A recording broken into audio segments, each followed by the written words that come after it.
मला दोन वडील होते. एक श्रीमंत तर एक गरीब. त्यापैकी एक खूप उच्च शिक्षित आणि बुद्धिमान होते. त्यांनी PhD मिळवली होती. महाविद्यालयातील 4 वर्षाचा अभ्यासक्रम त्यांनी 2च वर्षाच्या आत पूर्ण केलेला होता. पुढील शिक्षणासाठी त्यांना शिष्यवृत्तीही मिळाली होती. तिच्या साह्यानं त्यांनी स्टॅनफोर्ड, शिकागो आणि नॉर्थवेस्टर्न विद्यापीठातून उच्च शिक्षण पूर्ण केले होते. दुसऱ्या वडिलांनी 8वी इयत्ताही पूर्ण केली नव्हती. दोघांनीही आयुष्यभर कष्ट केले. दोघांनीही आपल्या क्षेत्रात यशस्वी ठरले. फक्त त्यापैकी एक आर्थिक स्वास्थ्य मिळवण्यासाठी आयुष्यभर झगडत राहिले, तर एक हवाई राज्यातील सर्वात श्रीमंत व्यक्ती म्हणून गणले गेले. एकाने आपल्या पाठी कुटुंब आणि चर्च चॅरिटीसाठी लक्षावधी डॉलर्सची संपत्ती मागे ठेवली, तर दुसऱ्याने फक्त बिलं. दोघांची व्यक्तिमत्व अतिशय प्रभावी आणि आकर्षक होती. दोघंही खंबीर स्वभावाचे होते.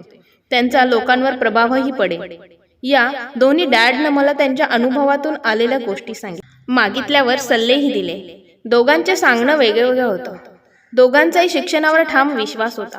फरक होता तो अभ्यासक्रमामध्ये. मला जर एकच वडील असते तर मला त्यांचा सल्ला स्वीकारावा लागला असता, किंवा मी तो नाकारला असता. दोन वडील असल्यामुळे माझ्यासमोर दोन परस्पर विरुद्ध दृष्टिकोन येत गेले. एक श्रीमंत माणसाचा आणि एक गरीब माणसाचा. कुठलाही एक सल्ला नुसता न स्वीकारता किंवा न नाकारता मला तुलना करता येत होती, आणि जो सल्ला पटतो, योग्य वाटतो तो स्वीकारता येत होता. अर्थात त्यावेळी माझे श्रीमंत वडील खरोखरीचे श्रीमंत नव्हते आणि गरीब वडील गरीबही नव्हते. दोघांच्याही कारकिर्दीला नुकतीच सुरुवात होत होती. दोघंही आर्थिक आणि कौटुंबिक स्थैर्य मिळवण्यासाठी झगडत होते. पैशाबाबत मात्र त्यांची मतं अगदी दोन टोकाची होती. उदाहरणार्थ, एक जण म्हणायचे की पैशाचा लोभ हेच साऱ्या पापाचं मूळ आहे, तर दुसरे म्हणायचे पैशाचा अभाव हेच साऱ्या पापाचं मूळ आहे. हे असं असल्यामुळे मी बऱ्याचदा बुचकाळ्यात पडायचो. एकतर हे दोन्ही वडील आपापल्या मतावर ठाम होते, ते तितकेच अभ्यासूही होते. त्यामुळे नक्की कुणाचं ऐकायचं हेच मला ठरवता यायचं नाही. सुरुवातीला दोघांचंही पटायचं. मी देखील वयाने लहानच होतो आणि मला चांगला मुलगा म्हणवून घ्यायचं होतं. दोन विरुद्ध मतांमुळे, त्यातही पैशाच्या तीव्र मतांमुळे ते शक्य होत नव्हतं. आणि खरं सांगायचं तर या परिस्थितीमुळेच मी देखील विचार करू लागलो. दोघांचीही मतं, त्यांचे सल्ले ऐकून त्यावर चिंतन करण्याची सवय मला लागली. काय आणि का हे प्रश्न मी स्वतःला विचारू लागलो. मी खूप विचार करू लागलो होतो.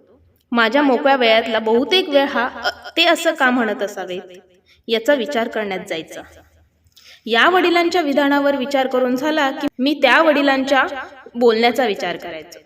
खरं तर यांचं बरोबर आहे किंवा चूक आहे किंवा काय कळतं त्यांना, असं म्हणून झटकून टाकणंही सोपं होतं. पण मला अतिशय प्रिय असणारे हे दोन वडील असल्यामुळे विचार करणं आणि शेवटी स्वतःच्याच विचारांचा एक मार्ग निवडणं मला भाग पडलं.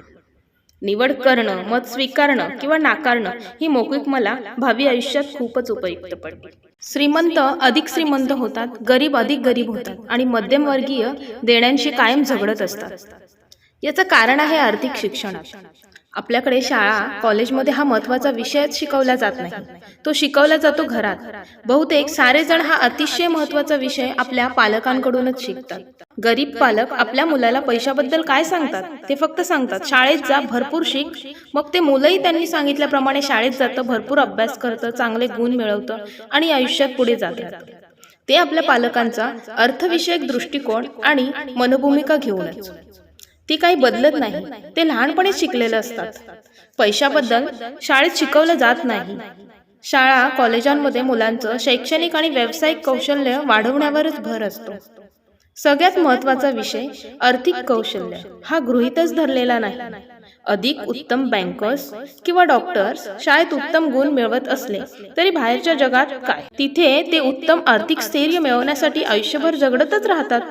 आपल्या राष्ट्रावर वाढत जाणाऱ्या कर्जामागे हेच तर कारण आहे.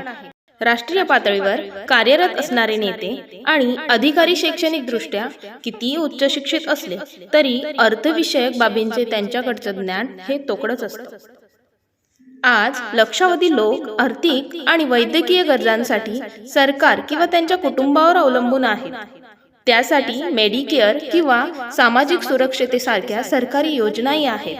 पण पुढील काळात जेव्हा लक्षावधी लोकांना या आधाराची गरज भासेल तेव्हा काय होईल याची मला नेहमीच काळजी वाटते. काळ जसा पुढे जात राहील तसतशी लोकसंख्याही वाढेल आणि आर्थिक प्रशिक्षण नसल्यामुळे निम्नस्तरीय लोकांची संख्याही मोठी असेल. हे सारे याच योजनांवर अवलंबून राहू लागले तर त्या कोसळून पडतील आणि त्यावेळी आपण काय करणार आहोत? आपलं भविष्य आत्ताच्या पिढीवर अवलंबून आहे आणि त्यांचं अर्थविषयक शिक्षण त्यांचे पालकच करत असतील जे बहुसंख्येने गरीबच आहेत, तर पुढे काय होईल हे सांगायला कोणी मोठा भविष्यवेत्ता असायची गरज नाही. नशिबानं 2 प्रभावी वडील मिळाल्यामुळे मला दोघांकडूनही शिकता आलं. हे शिकता शिकता एखाद्या विचाराचा मान्यतेचा जीवनावर कशा प्रकारे प्रभाव पडतो हे जाणून घेता आलं. त्या विचारामागचा कार्यकारण भाव समजून घेता आला. उदाहरणच सांगायचं तर माझे एक वडील म्हणायचे, हे विकत घेण्याची माझी काही ऐपत नाही. दुसऱ्या वडिलांची मात्र अशा वाक्यांना बंदी होती, ही वस्तू मला हवी आहे, ती मला विकत घ्यायची आहे, असं ठरवूनच त्या दृष्टीने विचार करावा, पावलं उचलावीत असा त्यांचा आग्रह असे. या 2 वाक्यांमध्ये एक विधान आहे तर एकात प्रश्न दडलेला आहे. पहिलं उत्तर असेल तर मुद्दा तिथेच संपतो. उलट दुसरं उत्तर तुम्हाला विचार प्रवृत्त करतं. लवकरच श्रीमंत होऊ घातलेले माझे वडील म्हणायचे, हे विकत घेण्याची माझी ऐपत नाही. याचा अर्थ असा आहे, माझा मेंदू काम करत नाही. तुम्ही जेव्हा ही वस्तू मला विकत घ्यायची आहे असं ठरवता तेव्हा तुमचा मेंदू त्या दिशेने काम करायला लागतो. याचा अर्थ असाही नाही की तुम्हाला जे काही वाटतं ते तुम्ही विकत घ्यावं. याचा अर्थ एवढाच आहे की जगातल्या सर्वात शक्तिशाली संगणक तुमचा मेंदू तो उपयोगात आणा. त्याला त्या दिशेने विचार करायला प्रवृत्त करा. माझा मेंदू दिवसागणिक सामर्थ्यवान होत चाललेला आहे कारण मी त्याचा तसा उपयोग करतो.